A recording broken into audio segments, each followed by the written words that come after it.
नताइज क्या कानून बन गया बस नताइज ये भाई साहब मैंने आपको अभी कानून बना नहीं, ये कानून जुमे के दिन पेश होगा, पास हो गया ना, फिर उसके बाद सेनेट में जाएगा, फिर अगले हफ्ते ये बुलवाएंगे उजलत में अगेन। ये सीधा साधा सुप्रीम कोर्ट को ये इत्तला दी जाएगी ये कानून मंजूर करने के बाद कि सरकार आपका फैसला सर आंखों पर, हाजिर हाजिर लहू हमारा, पर ये कानून लेकिन बदकिस्मती से आईन ये कहता है और इलेक्शन एक्ट में एक तशरीह आपने की है, एक हमने कर लेकिन आइन की तशरीह करके एक्सक्यूज मी इनेबलिंग लॉज बनाना वो पार्लियामान का हक है, वो हमने कर तो हमने भी तशरीह करके तो हमने कानून बना दिया है ताकि अब हम ना रहे। अल्लाह अल्लाह खैर सल्लाह। तो आप बराए मेहरबानी भूल जाइए। तो आप फिलहाल जो है वो ये बता दें कि ये जो बाकी जो 41 आदमी है, 39 को तो इलेक्शन कमीशन ने रिकग्नाइज कर लिया है, ये 41 को अब किस तरह खपाए। 39 तो पीटीआई के हो गए। दूसरा ये है कि ये 39 जो बंदे हैं 39, इन्होंने इज्तिमाई तौर पर जितने वोट लिए हैं उसकी मुनासिबत से आप खवातीन की और अक़लियतों की सीटें दे दें, और बाकी जो 41 है उनको अब आज़ादी, क्योंकि इन्होंने 3 दिन पहले फैसला किया था, इन तीनों के ये सुन्नी उसमें जा रहे हैं। हाँ। आप कह रहे हैं आपका फैसला ये है कि उसमें आपका जाना नहीं जाना, नहीं, तो ठीक है फिर ये आज़ाद बैठे रहे। हाँ। अब हम क्या करें, या अगर सुन्नी इत्तेहाद कौन सा में मिल जाए, मकसद तो ये सुप्रीम कोर्ट कहेगी it's fine okay. I don't think so.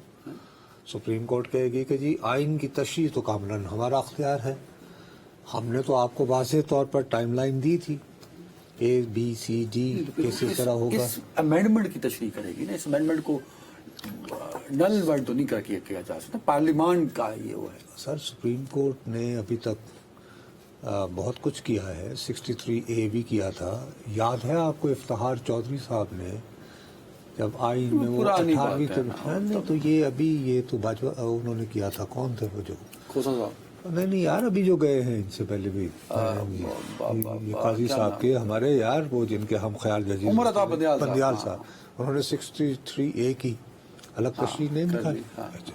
तो मामला ये है कि अब सुप्रीम अब ये भी एक तशरीह है ना कि मुकम्मल इंसाफ क्या होता है। अब आप ये कह रहे हैं कि सुप्रीम कोर्ट और पार्लियामान जो नजर आ रहा है कि महाजराई पे है, ये महाजराई रुकने वाली नहीं है। सर एक सिंपल सी बात है, अब उसूली तौर पर ये कानून मंजूर हो जाने के बाद स्पीकर कौमी असेंबली के पास ये जवाब रहता है कि साहब मैं तो आइन और कानून के तहत पाबंद हूँ और मैं कस्टोडियन ऑफ द हाउस हूँ, ठीक है, कस्टोडियन, हाँ ठीक है।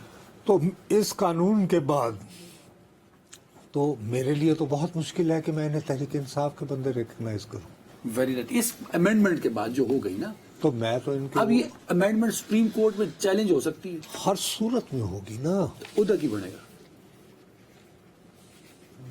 मेरा अपना ख्याल है कि सुप्रीम कोर्ट डटेगी और पार्लियामेंट भी डटेगी, जो मुझे लग रहा है। भाई पार्लियामेंट ने तो इस पे ही डटेगी ना कि नहीं? देखिए 30 सेकंड पहली शॉट जो है वो सुप्रीम कोर्ट ने खेली है।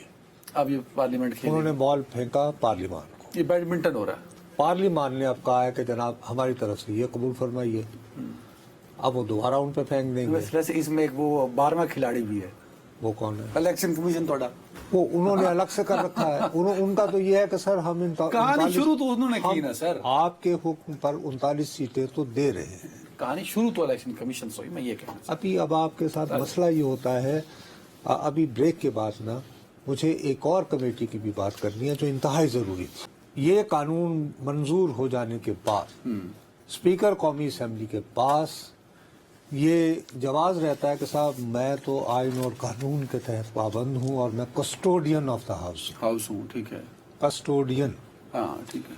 तो इस कानून के बाद तो मेरे लिए तो बहुत मुश्किल है कि मैं इन्हें तहरीक इंसाफ के बंदे रिकग्नाइज करूं। Very right. इस अमेंडमेंट के बाद जो हो गई ना, तो मैं तो इनके अब ये अमेंडमेंट सुप्रीम कोर्ट में चैलेंज हो सकती है, हर सूरत में होगी ना, उधर की बनेगा।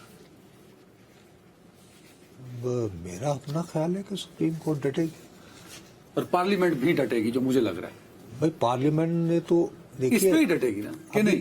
देखिए 30 सेकंड पहली शॉट जो है वो सुप्रीम कोर्ट ने खेली है।